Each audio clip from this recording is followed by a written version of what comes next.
डार्लिङको जुत्ता फुसियो छ, जुत्ता फुसेर हानेछ। अब हामी मर्निङ वाक आएको। लगभग हाम्रो डार्लिङ अब 15 पुरा भएर 16 वर्ष लाग्यो नि त। हजुर 16 वर्ष लाग्यो भने के कुन महिना रे डार्लिङ?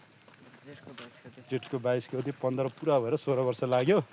अब अनि जेठको 22 गते मेरो डार्लिङको बर्थडे आउँछ। त्यतिखेरसम्म अब खै डार्लिङसँग भेटघाट हुने कि नहुने त्यो थाहा छैन। हुन त अब हामी यहाँ सँगै नभए पनि हाम्रो अब कन्ट्याक्ट भइहाल्छ।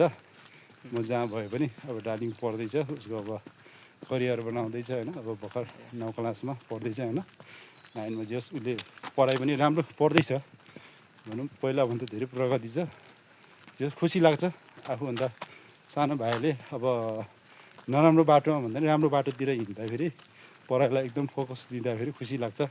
किनकि अब सबैभन्दा सम्पत्ति भनेको नै अब पढाइ नै हो होइन। पढाइ छ त अब सबै कुरा हुन्छ। हुन त पढाइ मात्र भएर पनि भएन होइन। पढाइ सँगसँगै आफ्नो लगनशीलता र आफ्नो मेहनत र आफ्नो सिप पनि चाहिन्छ। आफ्नो भाग्यले पनि साथ दिनुपर्छ है। जे होस् हाम्रो डार्लिङले राम्रो प्रगति गरेर पहिला त त्यस्तो अब खासै सुनेको थिएन मैले, पढाइ ठिकै छ भन्थेँ। तर अहिले 8 क्लासमा पनि धेरै मिहिनेत गरेछ। जति मान्छेहरू अब ठुलो हुँदै गएपछि बिग्रिन्छ भन्थ्यो होइन, पढाइ सम्बन्धीमा त्यति ध्यान दिन्थेन। अनि मैले धेरै त्यस्तो देखाएको छु। मेरो डार्लिङको चाहिँ के छ भने पहिला सानोमा चाहिँ अलिकति ठिक थियो भन्थ्यो पढाइ। जब 8 क्लास पुगिसकेपछि उसले धेरै मिहिनेत गरेको देख्दाखेरि खुसी लाग्यो कि अब चाहिँ पढ्नुपर्छ है, मेरो फ्युचर लाइफलाई चाहिँ पढाइको इम्पोर्टेन्स छ भनेर उसको यो कन्सेप्टमा, यो दिमागमा यो आउँदाखेरि मलाई धेरै खुसी लाग्छ क्या।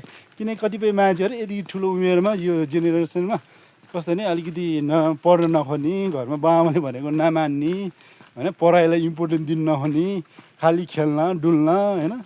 अब त्योभन्दा भाइ हुँदैन, अलिकति कुलततिर लाग्न खोज्ने होइन, त्यस्तो सोच भएको हुन्छ पढाइ जस्तो केटाहरू। ऊ चाहिँ किन छुट्टै भएर आएको छ क्या अहिले। त्यही भएर खुसी लाग्छ।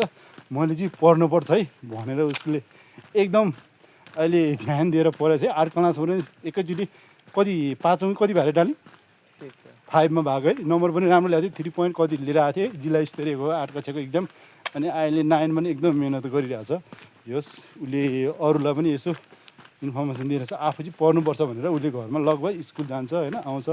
घरमा पनि कसैले त्यो बाबाआमाले नि पढ भनिरहनु पर्दैन कि उसलाई। ऊ आफैले नै मिहिनेत गरी आउँछ। मेरो लागि मैले चाहिँ यो कुन चाहिँ विषयमा कमजोरी छ त्यो विषयलाई उसले मिहिनेत गरी आउँछ कि। लगभग यसपालि मलाई आशा छ होइन, उसले गरे उसको मेहनत अनुसारले चाहिँ मलाई यसपालि चाहिँ पोहोर अब 5औँ भयो भने यसपालि चाहिँ लगभग उसले A+ ल्याउन नसके नि A चाहिँ ल्याउँछ भन्ने मलाई एकदम ठुलो आश छ है। खुसी लाग्छ। के छ डार्लिङ अनि भन्नु के छ? मेहनत कति जारी छ नि होइन, ल्याउनु सक्छ नि होइन। मिहिनेत जारी राख्नुपर्छ। जे होस्